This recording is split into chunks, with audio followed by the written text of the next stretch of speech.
During the Cold War, the Soviet Union forms an organization called Patriot.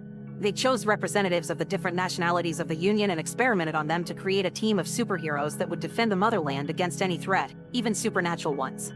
However, a mysterious explosion destroyed the lab with the experiments, and all the superheroes plus the scientists that created them were never heard of again. In the present day, the Russian army is testing new robots that would allow them to fight without needing a human on the field thanks to their very advanced AI. The demonstration starts well, but suddenly, the robots turn around and start attacking their own team's tanks and helicopters. There's nothing human reflexes can do against them, and once all the vehicles have been destroyed, the robots attack the building with all the generals and technicians, leaving nobody alive. Once the smoke clears, it's revealed that the person behind this is Dr. Kuratov, one of the scientists behind the Patriot project all those years ago. He's gained superpowers as well, and now he can generate electricity and control machines, so he takes the robots away with him. Sometime later, the Ministry of Defense holds a meeting to deal with the situation, and it's finally revealed what happened during the Cold War. In 1940, Kuratov was in charge of the Innovative Technologies Department in the Patriot Project. His main obsession was Module 1, a remote designed to control any motorized vehicle. The experiment was a failure, and the project was shut down. Kuratov became extremely jealous of Victor, whose own genetic research impressed their higher-ups, and Kuratov decided to steal that research to conduct some underground experiments of his own. His goal was to outperform Victor and be recognized as a great scientist too. Many humans became biological victims of his work, and Kuratov was arrested, but he escaped anyway and hid in his genetics labs. The army decided to storm the lab, but Kuratov had transformed the place into a bomb, causing a massive explosion. They had thought he died there, but it turns out the chemicals released by the explosion altered his body and he became the Module 1 experiment he was obsessed with. To defeat him, they'll need to find the superheroes he made. Meanwhile, Kuratov is sneaking inside one of the many army warehouses to steal all vehicles and resources he can find. After the meeting, the Ministry of Defense decides they'll reopen the Patriot organization under the charge of Major Lorena. She announces their superhero team will be called the Guardians and makes her people start researching any supernatural story they can find, be through rumors, viral videos, or tabloids.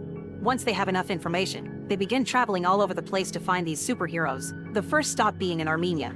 In a hidden temple, Lur is living as a hermit, trying to leave his old life behind. When Lorena approaches him to talk about the Patriot Project, Lur shows off his rock-controlling powers in a threatening way. He doesn't want anything to do with the Patriot Project because they played with him to then discard him, but he changes his mind when Lorena informs him Kuratov is alive and Lur could get his revenge. Next, they travel to western Kazakhstan, where Khan is found meditating in the desert. When the agents approach him in armed vehicles, Khan activates his ghost powers, which allow him to move fast and undetected. He kills all the agents with his curved swords in seconds, and only stops when he sees Lur, who convinces him to join him for revenge. Their next stop is northern Siberia, where Assis is living in a cabin in the woods. As soon as she sees soldiers approaching, he transforms into his beast form and throws them all away, only calming down when he sees his old friends Lur and Khan. Assis wants revenge as well, so he accepts to join. The final trip is to Moscow, where Xenia has become a famous performer. She uses her powers to perform in a pool where she becomes invisible underwater.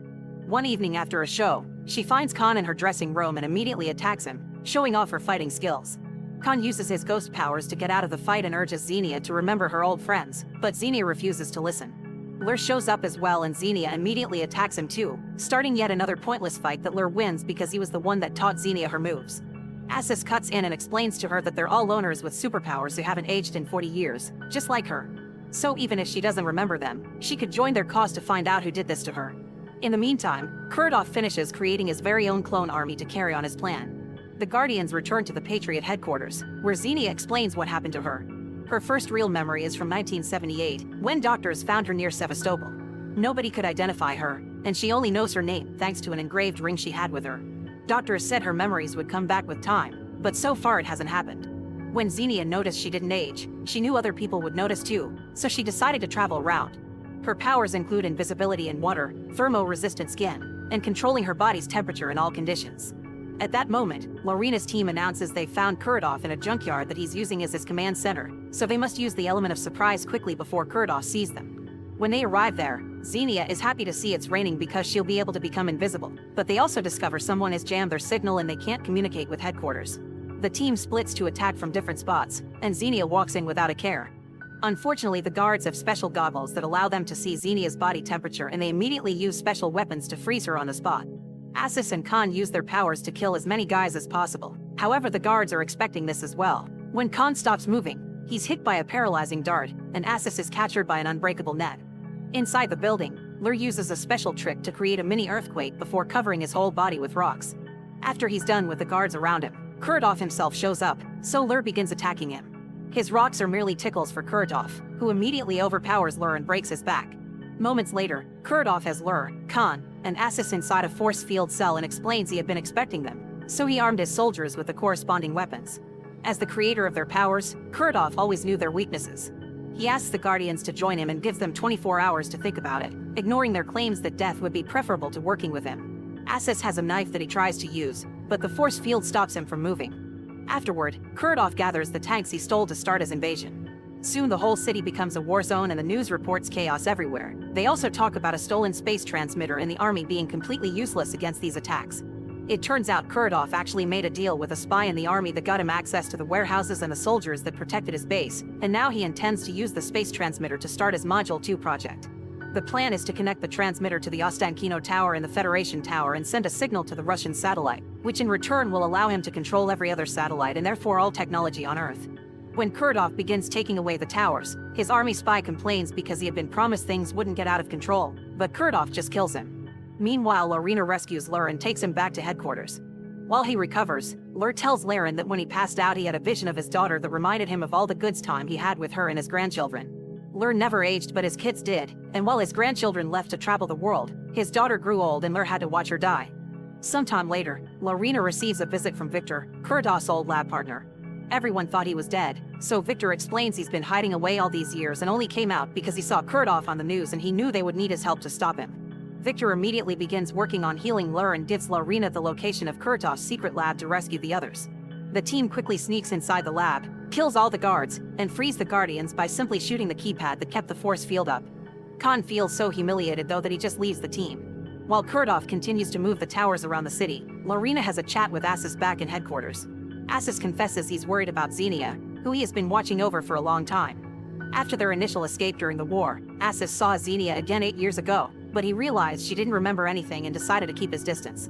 He also worries about his transformations, which are getting wilder each day and make him afraid of possibly getting stuck in the beast form forever. Lorena promises they won't let that happen and that Victor probably can find a cure. Speaking of Victor, he's in the secret lab studying Kuratov's clones when he's suddenly found by Kuratov himself. Still mad over the results of their war experiments, Kuratov accuses Victor of betraying him to work alone and swears he'll make the world see who the real genius is. Then he activates the traps in the lab, releasing a poisonous gas that kills Victor. Afterward, Kuratov goes to check on the installation of the space transmitter with the towers to get it started. The activation of this powerful machine causes Patriot's system to finally detect and understand Kuratov's plan. They send a bunch of fighter jets to stop him, but Kuratov simply makes the army robots shoot them, causing the planes to crash all over the city.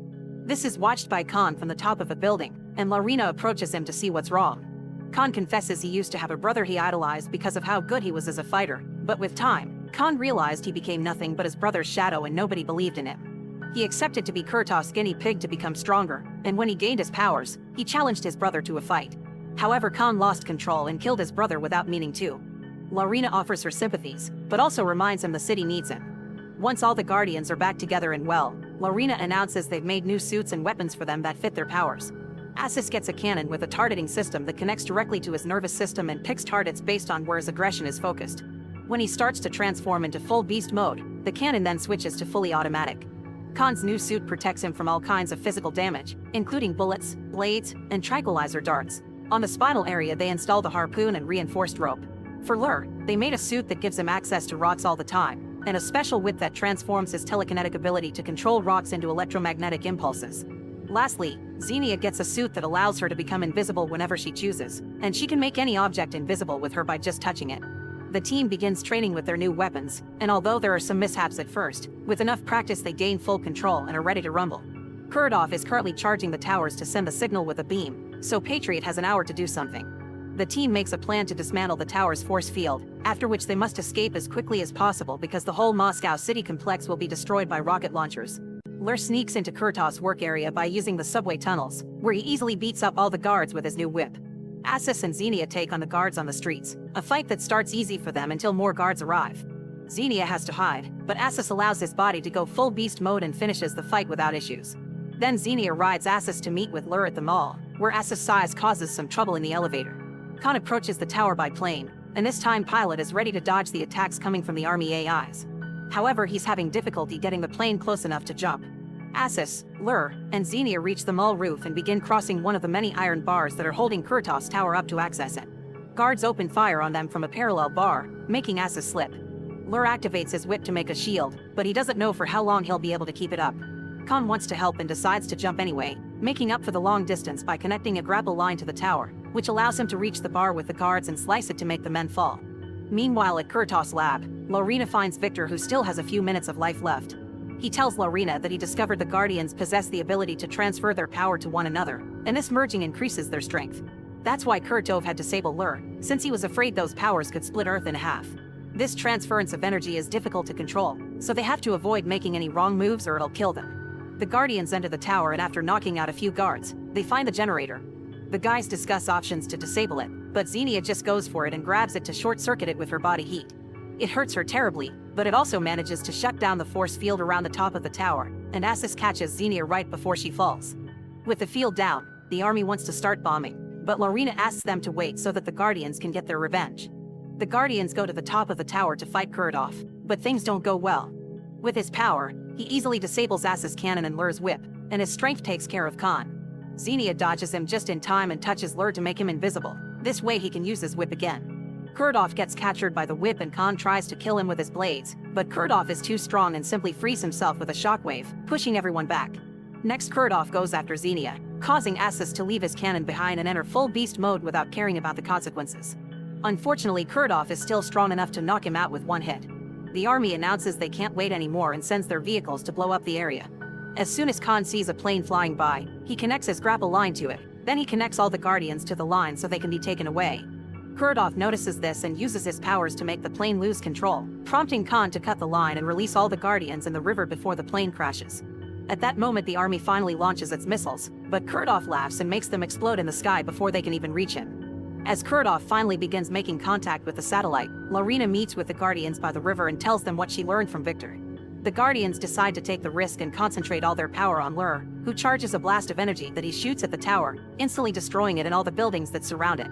It also causes Kurtov to fall to his doom. The newscasts report the city has been saved, but nobody knows the cause of this supposed terrorist attack, and they're waiting for the defense minister to hold a press conference later. They also think it was the armed forces that saved the day with some secret weapon. Efforts to rebuild are getting started as well. Lorena expresses gratitude towards the Guardians for their help, but the Guardians announce they're going back to their boring lives, especially Xenia, who has remembered the source of her ring. However, they promise they'll come if big trouble happens again. Before they leave, Lorena tells them they found more Guardians.